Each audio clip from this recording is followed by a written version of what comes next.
Oh look, a normal game. Psych! Time to go through a fourth wall breaking story full of wacky twists and turns, making you never know what to expect. But wait, what even is this? Welcome to Outcore, a game where you help a lost girl called Lumi recover her memories, and in order to do so, you go through various adventures on your laptop by playing games, finding files, and discovering what happened. I was already a huge fan when I first started playing because it completely turns the ordinary upside down. I think it's partly because of the Among Us spaceship in the very beginning, and also the goofy out tutorial. I mean, the thing is, I've never played a game this blatantly memeified. Of course, it comes with its downsides of being irrelevant someday, but that makes experiencing the game today more special. In general, the gameplay has two different types. The first one is meta game, where you explore your own desktop to fiddle with files, and two is the normal game stuff, which has the bulk of the content. Honestly, the genre goes all over the place. Like, you start off as a platformer and then somehow end up in a dating sim. I can't even count how many switch-ups there are, but not gonna lie, it's super fun. There is even a ton of boss fights here that I found myself having a lot of fun with. There's sort of a bunch of pushovers, but it really doesn't take away from the enjoyment too much since it hits the difficulty sweet spot. I can say that these segments definitely stands as one of my favorites, although it gets held back due to the at times janky controls. I've seen a lot of people complaining about it in the Steam reviews that the platforming isn't as enjoyable. Still though, it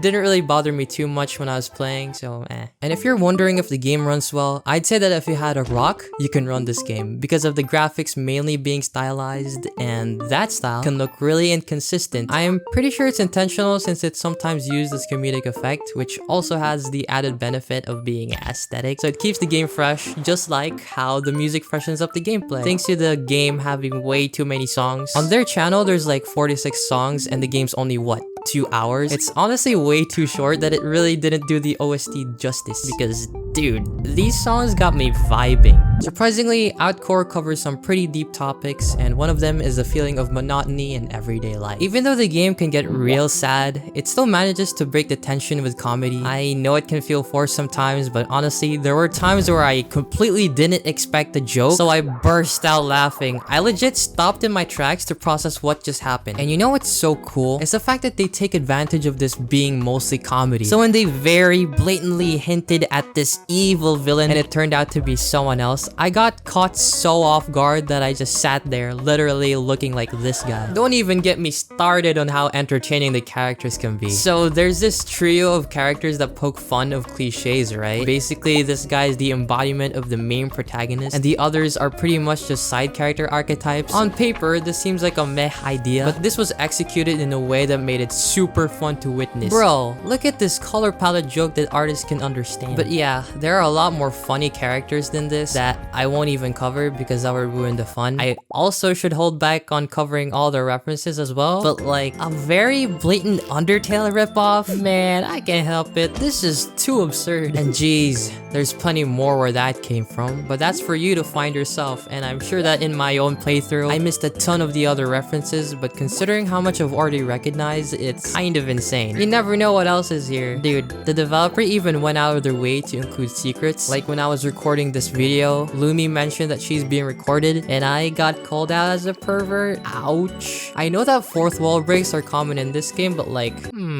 throughout the game, you might have noticed the little glitches and hints that there is something wrong. Well, near the end of the game, it kind of gets creepy, and when this happened, I was still in a dazed mood due to all the goofy, funny moments that had been happening all game, so I didn't really know how to react until it sort of just sunk in. But when it came time for the ending, the rush I experienced was unheard of. I didn't expect that if you have a game on your desktop, it would add an exclusive minigame. I'm kind of depressed that I didn't experience this myself, but still, it was honestly one of the most fun endings I've ever done, especially since it gives some food for thought with how our world was born. Now that it's over, is there more? Well, to that I say, not really. The creator of the game, Dr. Shinobi, hasn't made any other game other than Outcore, but at least there are more content in his social, like in YouTube, where there's this 10-minute long music video and this 1-hour black screen with spooky hidden secrets. I mean, do these even count as content?